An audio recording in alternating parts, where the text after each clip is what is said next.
यश भारत जीवन ज्योतिष में हम आज ज्योतिष आचार्य IPS अधिकारी मनोहर वर्मा से आपको सीधे रूबरू करा रहे हैं और 2025 में हर राशि की जानकारी आपको देंगे।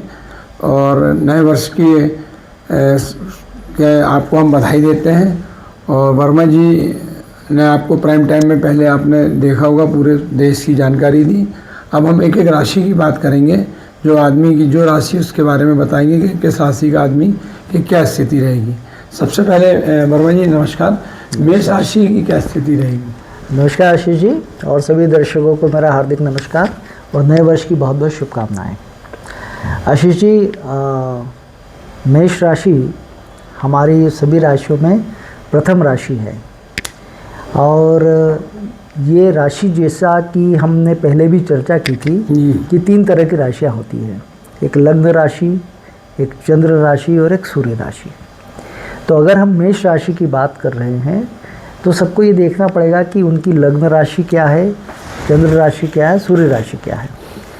तो हम जब मेष राशि की बात कर रहे हैं तो अगर किसी की लग्न मेष है तो वो जो कुछ परिणाम है वो प्रैक्टिकली शारीरिक रूप से उनको महसूस करेंगे।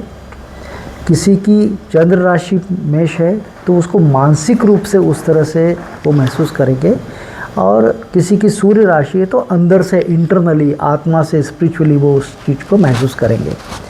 तो कुल मिलाकर के ये तीनों जो आपकी राशियाँ, मान लीजिए आपकी राशि एक मेष है, चंद्र राशि, लग्न आपकी वृषभ है और आपकी सूर्य राशि मान लीजिए मिथुन है, तो आपको इन तीनों राशि को देखना पड़ेगा कि इन तीनों राशि के क्या क्या परिणाम आ रहे हैं, और उनको कंपोजिट करके आप जब देखोगे तो कंपोजिट परिणाम आपको अपने जीवन में देखने को मिलेंगे। जिसकी मीन है लग्न, जिसकी मीन है, तो वो जब हम मीन राशि की चर्चा करेंगे तो मीन राशि में क्या क्या परिणाम होने वाले हैं, तो मीन राशि के परिणाम देख लें। अगर आपकी लगन मेष है तो मेष के परिणाम देख लें, और अगर आपकी सूर्य राशि जो है मान लीजिए सिंह है तो उसके परिणाम देख लें, और उन तीनों को कंपोजिट करके जब आप देखेंगे तो वो असर आपको अपने जीवन में देखने को मिलेगा। तो राशि से कभी भी भ्रमित नहीं होना चाहिए। आमतौर पर हमने राशिफल जब देख लेते हैं तो हमें लगता है कि अगर उसमें कुछ नेगेटिव लिखा हुआ तो हमें लगता है आज का 2 दिन हमारा ख़राब जाने वाला, यह वर्ष ख़राब जाने वाला। ऐसा नहीं होता, वो एक कंपोजिट प्रभाव होता है। और एक चीज़ जो मैं हमेशा से कहता आया हूँ कि हर व्यक्ति के जीवन में जो उसकी महादशाएँ होती हैं वो हमेशा प्रायोरिटी रखती हैं, और महादशा के साथ में फिर जो ये गोचर की स्थितियाँ होती हैं, वो गोचर की स्थितियाँ सुपर इम्पोज करके जो अंतिम निर्णय हमको जो परिणाम मिलता है वो तय होता है।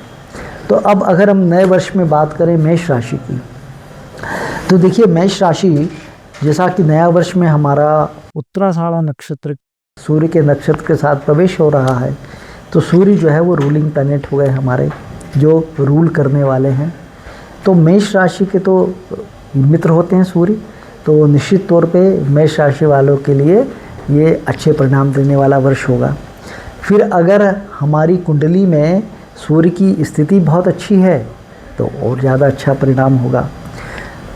हमने जब चर्चा की थी पहले कि इस वर्ष में बुध, गुरु और सूर्य, ये प्लैनेट्स शनि के साथ मिलकर के रूल करने वाले हैं। तो अगर मेष राशि वालों की कुंडली में ये चारों प्लैनेट भी अच्छी जगहों पर बैठे हुए हैं तो निश्चित तौर पे उनके लिए और अच्छे परिणाम आएंगे। तो कुल मिलाकर के मेष राशि वालों के लिए आप देखिए कि ये पूरा वर्ष एक तरह से नई ऊर्जा का वर्ष रहने वाला है। अब महत्वपूर्ण बात यह है कि अभी मार्च में शनि जो अभी चल रहे थे 11वें घर में मेष राशि के, अब वो आ जाएंगे 12वें घर में। तो 12वें घर में आएंगे अभी मार्च एंड में। तो जब वो 12वें घर में आएंगे तो निश्चित तौर पे 12वें घर में आने के बाद में वो थोड़ा सा हमारे मन को, जिन लोगों की मेष राशि है, उसको थोड़ा मोक्ष की तरफ लेकर के जाएंगे। वो हमारे मन में जो भौतिकता की चीज़ें हैं उन भौतिकता की चीज़ों से दूर रखने का भाव जागृत करेंगे। हमें ज़्यादा अधिक परमार्थ करने की दिशा में काम करेंगे। हम मेडिटेशन की तरफ, हम ध्यान की तरफ, हम लोगों की सेवा की तरफ ज़्यादा अग्रसर होंगे। फिर गुरु भी मई में वृष राशि से निकल करके मिथुन में आ रहे हैं, तीसरे घर में। तो जो मेष राशि के लोग हैं, मेष लग्न के लोग हैं, उनके लिए मई के बाद से ये वर्ष काफ़ी अधिक ऊर्जा के साथ में काम करने वाला होगा। वो ज़्यादा परिश्रम करेंगे, ज़्यादा काम करेंगे, उनकी जो यात्राएं हैं, छोटी छोटी यात्राएं, वो बढ़ेंगी, उनका संवाद अच्छा होगा, कम्युनिकेशन अच्छा होगा, उनके रिश्ते जो हैं वो पड़ोसियों के साथ में वो ठीक होंगे, और वो ज़्यादा परिश्रम करके ज़्यादा अच्छा फल प्राप्त करेंगे। उनको जो परिणाम मिलने हैं जीवन में, वो परिणाम भी अच्छे मिलेंगे, क्योंकि गुरु तृतीय भाव में रह करके उनके परिवार को अच्छा करेंगे, पारिवारिक जीवन अच्छा बनाएंगे, उनके व्यापार व्यवसाय को आगे बढ़ाएंगे, उनके भाग्य में वृद्धि करेंगे, और उनके जो परिणाम मिलना है कर्मों के, उनको अच्छा करेंगे। वहीं आप देखिए कि शनि अभी जब चल करके इनके 12वें घर में आ रहे थे, तो 12वें घर में बैठेंगे, 12वें घर में बैठ करके वो उनके धन भाव को देखेंगे। तो धन भाव है तो परिश्रम के साथ में उनको धन मिलेगा।